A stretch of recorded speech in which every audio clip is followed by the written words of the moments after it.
Liverpool, deluded, I'm back again. Now, each day that passes, there's always going to be some speculation, maybe truth, but 90% nonsense in relation to Arsenal's due diligence or who is going to be Arsenal's new manager, people. Again, if nothing more, it just makes for good talking points. Now, I mean, like I said in one last video, if you believe the names we're getting, then we might not even be in the champs, but we're going to win the Champions League, Formula 1, Tour de France. We're winning everything next season. Can you imagine if Poch, who else is there? Poch, Allegri, all these sick names being linked with the position. If they make a super coaching team, then nobody's going to defeat us, people.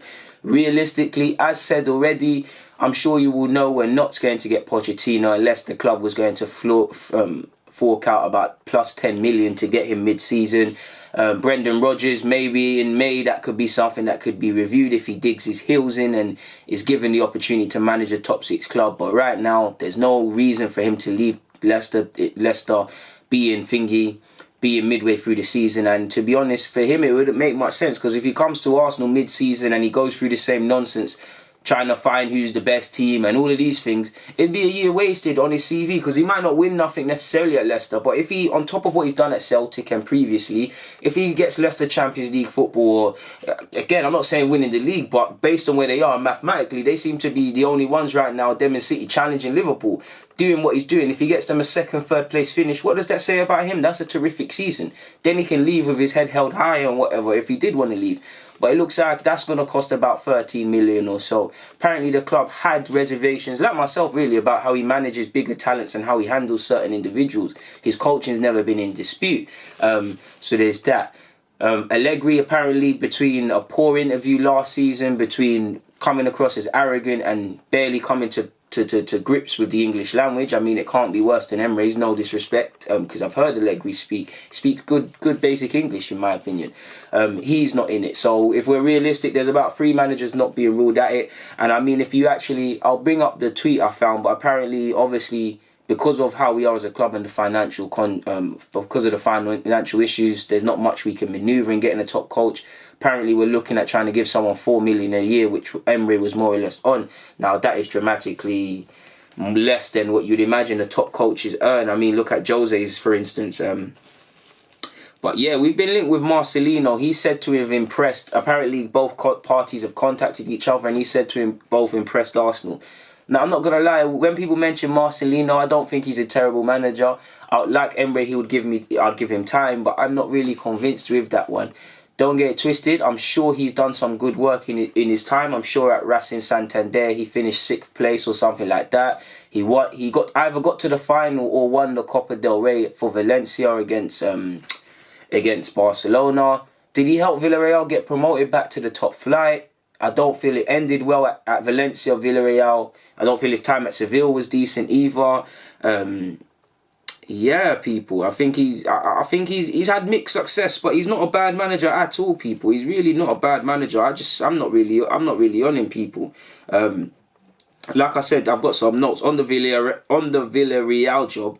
He obviously got 3 top 6 finishes, people. He finished 4th place once, and he got to the semi-final of the Europa League in 2015-16, people.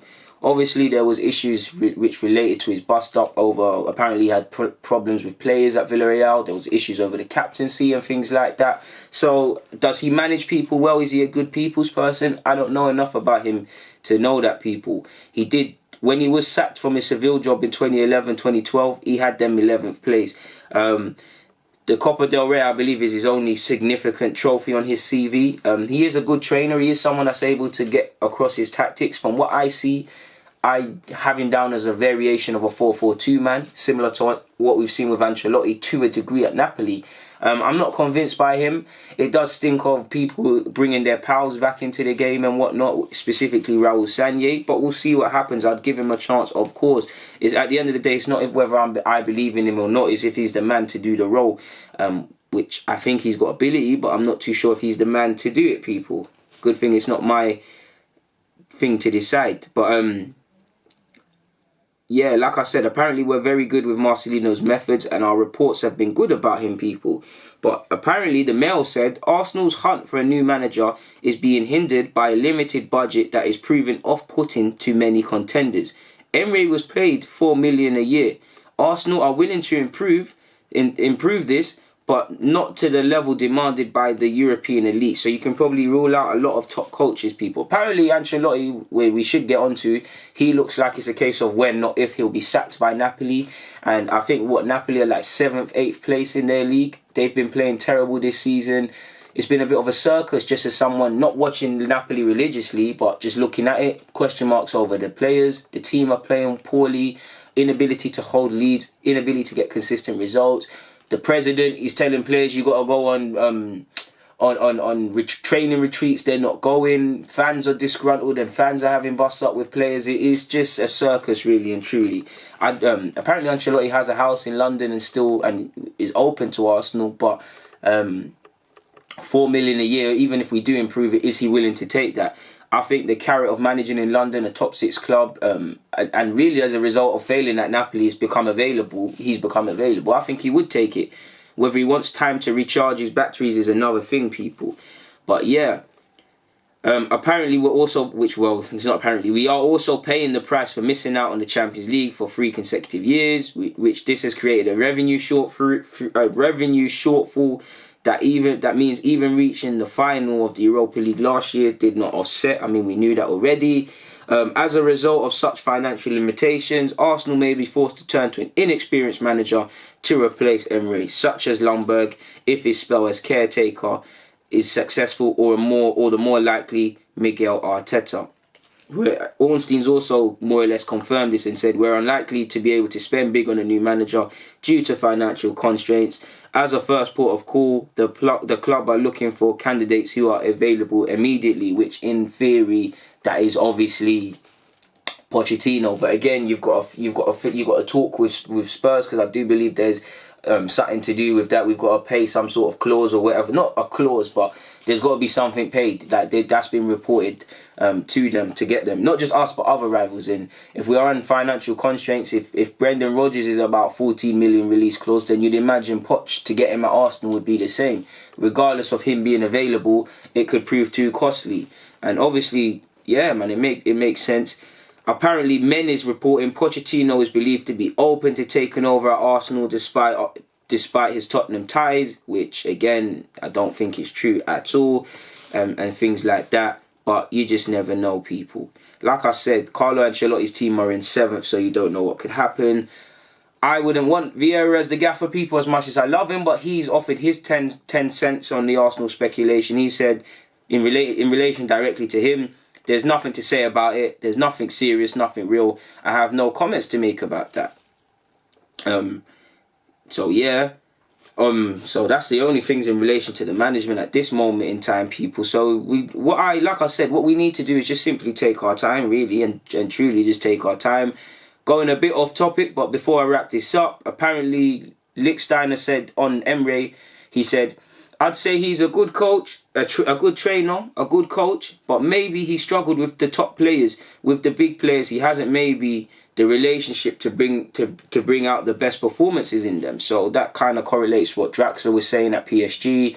That kind of correlates what's happened at Arsenal and what's followed Emery around in his whole career. And there's many reasons as to why Emery's time at Arsenal was ultimately a failure and whatnot, but as much as the players were poor and whatnot, he is the only manufacturer of his own demise. He lost his job because of him and his failure to address his mistakes.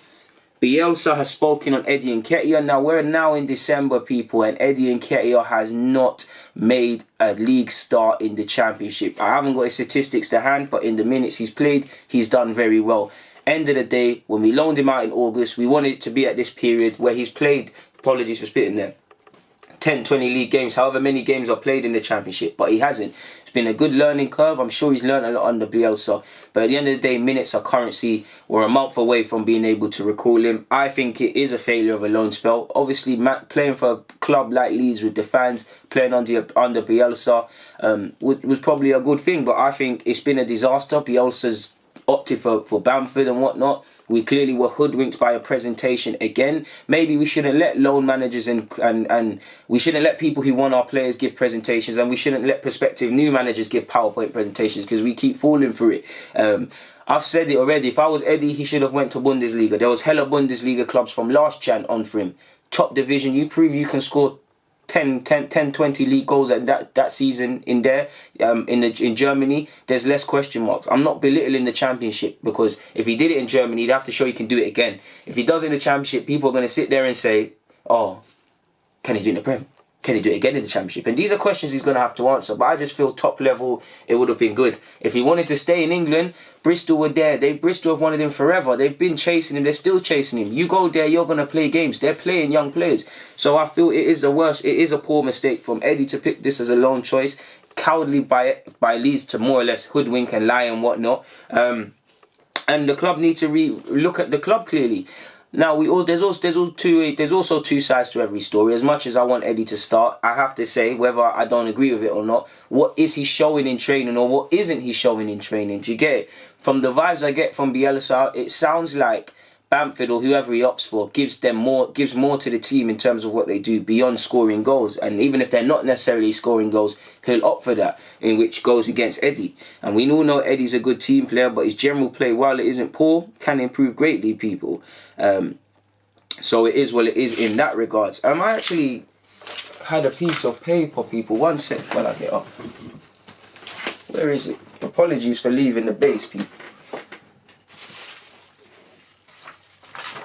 I had a piece of paper where I was meant to speak about something else, people. Apologies. Really unprofessional of me. Really unprofessional of me. This isn't the paper, but I don't want to come back empty-handed, people, so I'm going to use this as it. I've seen that Akpom West Ham are interested in Akpom, people. Now, that's good for Akpom. He's been out in Greece. He's becoming invincible. And, I mean, at 24 years of age, he can get a move to the Premier League. Well, West Ham is he's a local boy, isn't he, from Canning Town or something like that? He's a local boy. He can join his boy Isaac Hayden in that they're Premier League footballers. And it shows that Akpom's move was backed up, because clearly he didn't have the best of record in English football in terms of goal scoring. People turned up their nose to him. He went to Greece and now he's coming back. And if he becomes a Premier League footballer at West Ham in any capacity, well done. He's back in London. He's obviously a local East Ender, so he's doing his thing.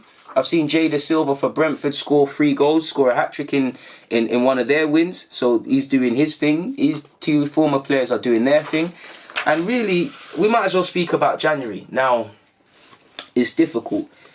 In terms of bringing in people, centre-half, centre-mid. In terms of departures, I don't know whether we're drawing a line under this Xhaka thing, because it seems like everybody's got over it, but I'm sure fans like myself haven't forgotten. No side's right, but haven't forgotten. I'm sure deep down in Xhaka's heart, he hasn't forgotten. So maybe situations are going to be reviewed. And again, it's been shut up right now, but we all know because of Xhaka and the scapegoating, this very much could rear its head again. And like I said, he's got a young family, he's got a young wife. As a human, he doesn't have to deal with some of the, pardon my language, shit that he gets. So he might just, January, keep it moving. So at least if we can draw a line till January, it is what it is. But there's obviously the Xhaka situation. I believe Mavropanos needs to go out on loan if he's not going to get a chance, because it will be, his second or third year here. Yes, there's been injuries, but at the end of the day, minutes is currency if you're not playing. I'd throw a random name, I'd say Tyrese John-Jules, him or Balogun, and Balogun. If I'm either one of them players, people, I'm trying to go and play senior football, because they're bullying the teams. They're bullying teams and whatnot. If I was Trey Coyle, I might try and leave permanently as well, because I do believe he might get chances under Ljungberg, but he's been playing quite well. If a League One Championship team or team with a better pathway offers him a route to the first team, he should potentially look at that, because is he going to get opportunities at Arsenal? I believe in Trey Coyle a lot. I think he's got his head down and started playing some good football, people, and he's for me, I think his future could be as a 10, but he's done his thing as on the flanks, and he's one of the best players at 23's level.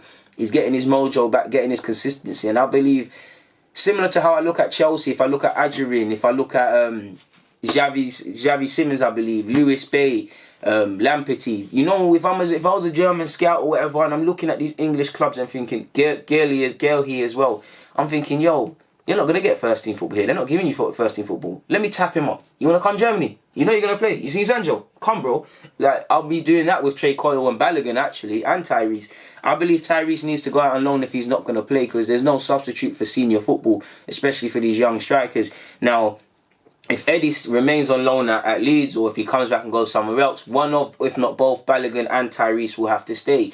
If Emil Smith-Rowe isn't going to get game time from now to the end of the seaon, he needs to have a serious conversation with obviously Ljungberg and the coaching staff and go out and get loans, go out and play football. I want him to stay at the club, but I need him to go out and play football. Him and Nelson should be, and Saka as well to a degree. Saka should stay, but they should be going and trying to get 20 league games, people, 20, 30 league games. Anything less is failure.